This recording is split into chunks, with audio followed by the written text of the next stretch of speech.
Grüß euch, liebe Zuseher.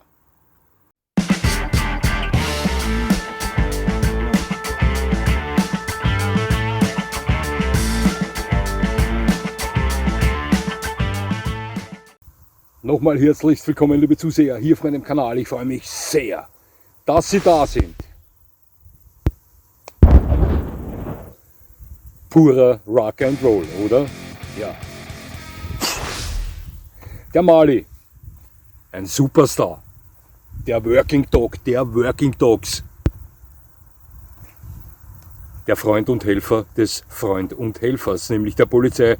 Ja, eine Kanone, das ist unbestritten. Sehen wir uns den Hund mal etwas genau an. Doch dazu würde ich einen Schauplatzwechsel vorschlagen, denn hier ist mir etwas zu viel Publikum. Bis gleich. Ja, wundern Sie sich nicht über den Schauplatz, wo Sie sich gerade wiederfinden, nämlich in meinem Auto. Auf dem Platz, wo ich zuerst begann, das Video zu drehen, war ich schnell mal umkreist von "Was tut der da, Menschen?" Ganz klar, es ist Sonntag, viele gehen spazieren, wandern. Da fällt ein Mann, der mit einem Baum spricht, schon mal auf. Ja. Deswegen bin ich dort weg, wollte das Ganze woanders tun, doch dann begann es zu regnen. Jetzt sitze ich im Auto und versuche das von hier aus. Ja, wir werden das schon schaffen. Schauen Sie, wenn jemand zu mir sagt, du, ich bin auf der Suche nach einem übermittelgroßen, drahtigen Supersportler mit Will to Please und stark ausgeprägten Wach- und Schutztrieb, würde mir als erster der Malinois einfallen. Ist so, ne? Wenn jemand sagen würde, weißt du was, ich suche einen entspannten, völlig problemlosen und allgemein leicht zufriedenstellenden Hund, dann wäre die letzte Hunderasse, die mir einfallen würde, liebe Zuseher, der Malinois. Somit sei alles gesagt. Ich habe mich sehr gefreut, dass Sie mir zugesehen haben. Ich würde mich natürlich freuen, wenn Sie mir... Das war nur ein Spaß, ja. Aber so könnte man den Malinois schnell mal erklären, möchte ich behaupten. Ja. Der gehört unbestritten zu den beliebtesten und geeignetsten Arbeits- und Diensthunden auf der ganzen Welt. Wieso ist das so? Sehen wir uns das mal etwas genauer an. Allerdings ist es schwer, ganz detailliert in die Geschichte dieses tollen Hundes einzutauchen, ja, wenn man den Rahmen eines Videos nicht sprengen möchte. Denn das ist schon teilweise etwas kompliziert, das Ganze. Mit diesen belgischen, holländischen Schäferhunden in den verschiedensten Varianten etc. etc. Ist so, ja? Sie können sich gern davon überzeugen. Recherchieren Sie da mal etwas. Also ist ziemlich schwere Kost, möchte ich sagen. Wir können das aber auch in Kurzfassung bringen und das möchte ich versuchen und dennoch eine gewisse Aussagekräftigkeit beibehalten. Ja, also man geht davon aus, dass die Wurzeln des Malinois in Nordbrabant zu Hause sind, also in Belgien. Schon im 18. Jahrhundert gab es dort sehr bekannte, beliebte Wachschutzhunde, Hüte, Treibhunde, die ihre Arbeit in vorzüglicher Art und Weise verrichteten. Die hatten alle verschiedenes Aussehen. Da gab es noch keinen Rassestandard, doch alle waren sie unbestritten extrem leistungsfähige, tolle Arbeiter. Interessant bezüglich Malinois als Rasse wurde es insgesamt um die Zeit herum, als sich die Niederlande von den Belgiern trennten. Denn dann sprach man das erste Mal von holländischen Schäferhunden und von belgischen Schäferhunden. Ja, aber wie gesagt, wir fassen das Ganze kurz zusammen und ich sage Ihnen, dass 1901 die 4 verschiedenen belgischen Schäferhunde voneinander getrennt und ja, mehr oder weniger als Rasse getrennt voneinander behandelt wurden. Wir haben da den Lyconard, ich weiß nicht, ob ich das richtig ausspreche, konnte ich damals schon nicht. Ich tue mir immer schwer mit so französischen Dingen. Ist so, eine schöne Sprache, aber ich beherrsche sie nicht. Den Tervuren, den Grunendael und nicht zuletzt den bekanntesten, den Malinois. Ja, wie sieht es denn da mit dem Standard aus? Also schulterhöhenmäßig bewegen die sich von Hündin zu Rüde um 52 bis, ja, die einen sprechen fix nach Rassestandard 62 cm. Es gibt auch höhere Malis, ja, also sagen wir mal, die können sich bis zu etwa 65 cm Schulterhöhe einpendeln. Wir haben hier einen recht großen Mali, der etwa 65 cm Schulterhöhe vorweisen wird. Auch gewichtstechnisch, das variiert. Man spricht von 25 bis oder von 20 bis 35 Kilo. Ja, und hier möchte ich sagen, das mit den 35 Kilo wird schon eine Angabe sein, die maximale darstellt. Denn wirklich schwerere Malis habe ich persönlich noch nie gesehen. Also ich wage zu bezweifeln, dass es 40 Kilo Malis da draußen gibt, die in guter Kondition stehen. Dicke, ja, möglich, aber athletische Malis. Sicher nicht also das mit den maximal 32, 35 Kilo, das haut hin, möchte ich sagen. Ja, die Farbe variiert. Also man spricht von Farbfarben in verschiedenen Schattierungen. Zumeist sehen Sie den Malinois in diesen rötlichen Braun. Ja, die Hunde haben immer eine schwarze Maske, sollten eine schwarze Maske haben. Ja, ist ein natürliches Stehohr. Bei der Fellvariation spricht man, also bei der Fellvariation, bei der Fellbeschaffenheit spricht man beim Mali einmal von kurzhaarigen Hunden, dann wieder von stockhaarigen Hunden. Ja, also der Rassestandard spricht vom kurzhaarigen belgischen Schäferhund. Ich sah Malis schon, dass welche klare stockhaarige Hunde waren mit üppiger Unterwolle. Ich sah Malis, die waren derartig kurzhaarig, wie es deutsche Boxer oder Dobermänner sind. Ja. Kommt auf die Linie an. Sie wissen schon, Leistungslinien sehen hier vielleicht eher weniger durch die Standardbrille wie Showlinien und so weiter. Ja, aber ich sag mal, die Malis, die mir schon untergekommen sind, die bewegen sich zwischen Kurzhaar, also klassischen Kurzhaarhund und klassischen Stockhaarhund. Ja, so viel zur Fellbeschaffenheit des Malinois. Die allgemeine Erscheinung dieses Hundes zeigt uns einen wahnsinnig drahtigen, schnellen Hund, aufmerksamen Hund, der eine Gesamterscheinung von sich wiedergibt, ja, wie auch sein Charakter aussieht, meiner Meinung nach. Also die Gesamtoptik des Malis spiegelt gleichzeitig auch seinen Charakter wider. So wirkt er auf mich. Also ein übermittelgroßer, klar erkennbarer Schäferhund, der gleich mal enorme Power, Leistungsfähigkeit, Geschwindigkeit ausstrahlt, ja, und den man auch im regungslosen Zustand schon eine gewisse Triebigkeit ansieht, möchte ich behaupten. Zumindest erwecken die den Eindruck auf mich, die Malis. Ja. Der Charakter dieses Hundes, ja, schauen Sie, der Malinois ist eine Sportskanone. Es gibt ja beim Mali wie bei den meisten Gebrauchshunden Leistungslinien und es gibt Showlinien, doch selbst die Showlinien sind oftmals höchst triebige Hunde. Ich hatte mit beiden Ausgaben zu tun. Ich sage Ihnen gleich vorneweg, bevor wir hier ins Detail gehen, für mich wäre ein Malinois der Leistungslinie nichts. Ich würde das mit meinen Nerven nicht aushalten.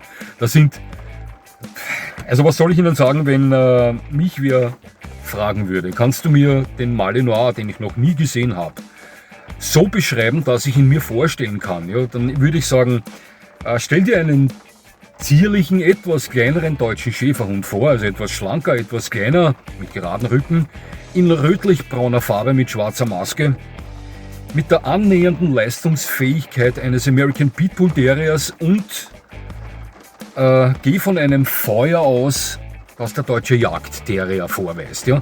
Dann kannst du dir in etwa vorstellen, wie ein Mali ist. Ne? Also ich hatte mit Malinois zu tun aus Leistungslinien. Leistungszucht, liebe Zuseher am Platz. Man muss schon ein eigener Mensch sein, ja, um es auf solch einen Hund abgesehen zu haben. Das sage ich Ihnen gleich.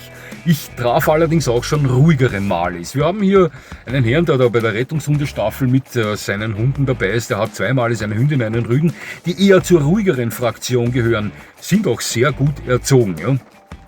Doch wie gesagt, ich hatte mit Malis zu tun. Also ja, manchen Leuten sind aufgeweckte Jack Russells schon zu viel und glauben Sie mir, weniger kann der Mali nicht. Ja. Also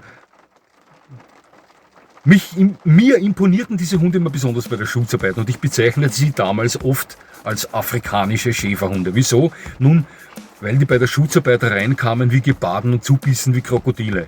Also das sind schon Hunde mit mächtig Dampf. Schauen Sie, der Mali hat weltweit den deutschen Schäferhund als beliebtesten Diensthund abgelöst. Das hat Gründe.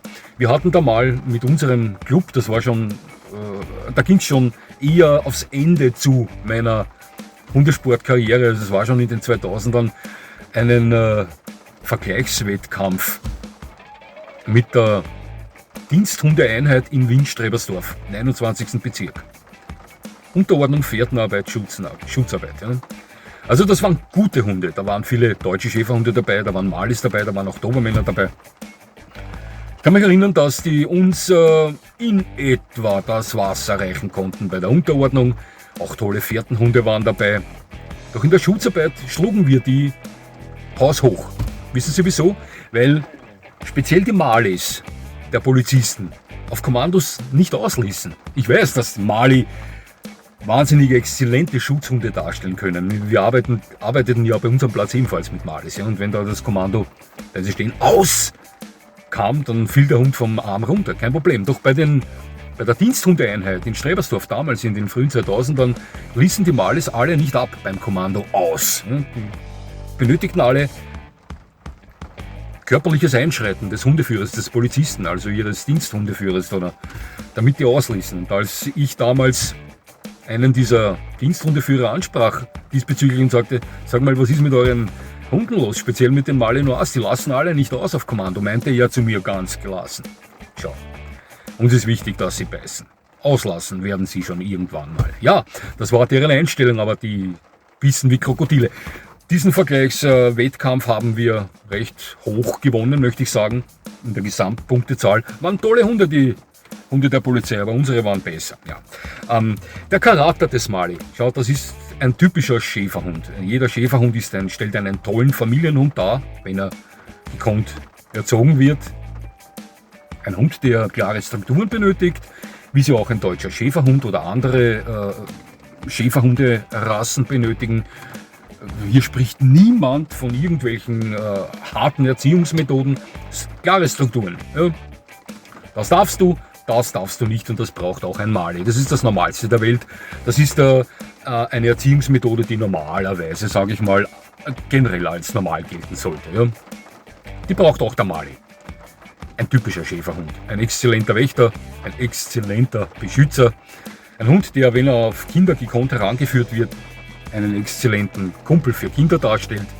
Ja, doch, der Malinois, und hier sage ich absichtlich, egal ob Leistungslinie oder Showlinie, ist ein sehr triebiger Hund, ja, und absolut nicht geeignet für Leute, die es nicht verstehen, ihren Hund zu beschäftigen. Also der wächst ihnen wahnsinnig schnell über den Kopf. Das garantiere ich Ihnen. Ich habe erst vor nicht allzu langer Zeit einen Herrn um die 60 Jahre getroffen, davon habe ich schon mal gesprochen, der seit 30 Jahren Malinois führt und jetzt einen jungen Rüden zu seiner 11 Jahre alten Hündin dazu hat. Der hat mir gesagt, hör zu, das ist mit Sicherheit mein letzter Mali. Der gab mir zu verstehen, dass er der Meinung ist, eventuell einen Fehler gemacht zu haben, sich mit seinen 60 Jahren nochmal einen Mali-Welpen genommen zu haben. Also der wusste, wovon er bei dieser Rasse spricht, führt sie schon seit 30 Jahren, sagte mir aber klipp und klar, also nach dem kommt sicher keiner mehr, weil ich es körperlich nicht mehr schaffe. Also Sie sollten schon dahinter sein. Selbstverständlich können Sie auch einen Mali beschäftigen außerhalb eines Abrichteclubs oder ja, klar. Ja. Aber Sie müssen schon den Willen dazu haben. Also einen Hund zu erwarten, der recht einfach zufriedenzustellen ist, körperlich und geistig. Also da sind Sie am Holzweg. Malinois ist eine Hochleistungsmaschine. Ja, zurück nochmal. Ich habe ja ganz vergessen, da weiter fortzufahren. Ablöse des deutschen Schäferhunds durch den Malinois. Warum das so ist, ich habe damals bei diesem Vergleichswettkampf mit der Polizeidiensthundeeinheit einen dieser Leute gefragt, weshalb löst eigentlich der Mali den Schäferhund weltweit langsam aber sicher überall ab. Und der sagte mir damals, und wie gesagt, das kommt nicht von mir, liebe deutsche Schäferhunde-Fans, Sie wissen, auch ich bin ein Riesenfan des deutschen Schäferhundes. Der Polizist sagte damals zu mir, der Mali ist kompakter, er ist generell gesünder, er ist triebiger im Einsatz und er ist leistungsfähiger. Und das sind die Gründe, weshalb er den deutschen Schäferhund als Diensthund ablöst. Jetzt kann natürlich der eine oder andere Einwand Ihrerseits kommen, wenn Sie im Besitz eines deutschen Schäferhundes aus Leistungslinie sind und sagen, du, ich hatte schon mit deutschen Schäferhunden aus Leistungszucht zu tun, wir nehmen es mit der Triebigkeit mit jedem Mali auf. Ja, kann schon sein. Ob Sie es mit jedem Mali aus Leistungszucht aufnehmen, das sind schon besonders wirbelnde Tornados. Ich weiß, dass auch deutsche Schäferhunde, hyperquirlige Schäferhunde aus Leistungszucht da draußen herumlaufen, aber ich würde sagen, der Mali aus Leistungszucht schaltet hier doch noch einen Gang weiter rauf. Ja.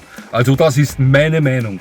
Nochmal, Sie wissen, ich bin ein riesengroßer deutscher Schäferhunde-Fan.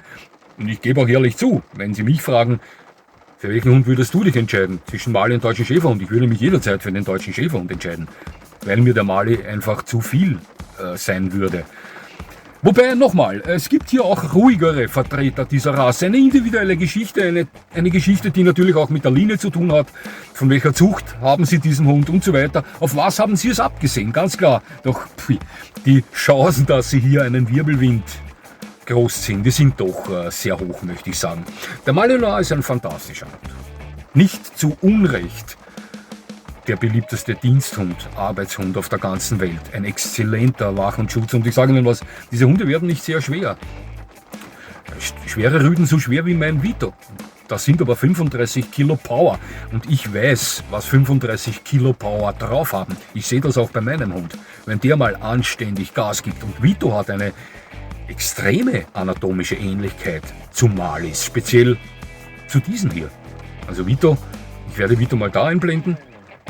Vito und dieser Mali ähneln sich also anatomisch sehr. Ja? Ich bin mir sicher, dass Vito auch leistungstechnisch an den Mali rankommt, den ich aber hier noch eine kleine Stufe höher ansiedeln möchte. Die sind etwas explosiver als mein Vito, davon bin ich überzeugt. Ja, aber dennoch, ähnliche Leistungsfähigkeit herrscht davor. Allerdings ist Vito bei weitem, obwohl mein Vito triebig ist, erreicht er bei weitem nicht die Triebigkeit eines triebigen Malis. Wie gesagt, individuelle Geschichte, aber ein Mali aus Leistungszucht, also da müssen Sie sich schon anhalten. Also für wem ist der Hund geeignet? Liebe Zuseher, das ist ein fantastischer Hund für übersportliche Menschen, die schon etwas Ahnung haben vom Thema Kynologie. Also für die der Begriff Kynologie, Hundewesen, kein Fremdwort ist. Als purer Anfänger, der sich gerade mal 2-3 Monate mit dem Hundewesen beschäftigt, gleich auf einen Mali zuzuschlagen, der eventuell dann noch aus einer Leistungszucht stammt, ja, das ist, da bewegen sie sich also auf äußerst dünnem Eis, möchte ich mal sagen. Ja.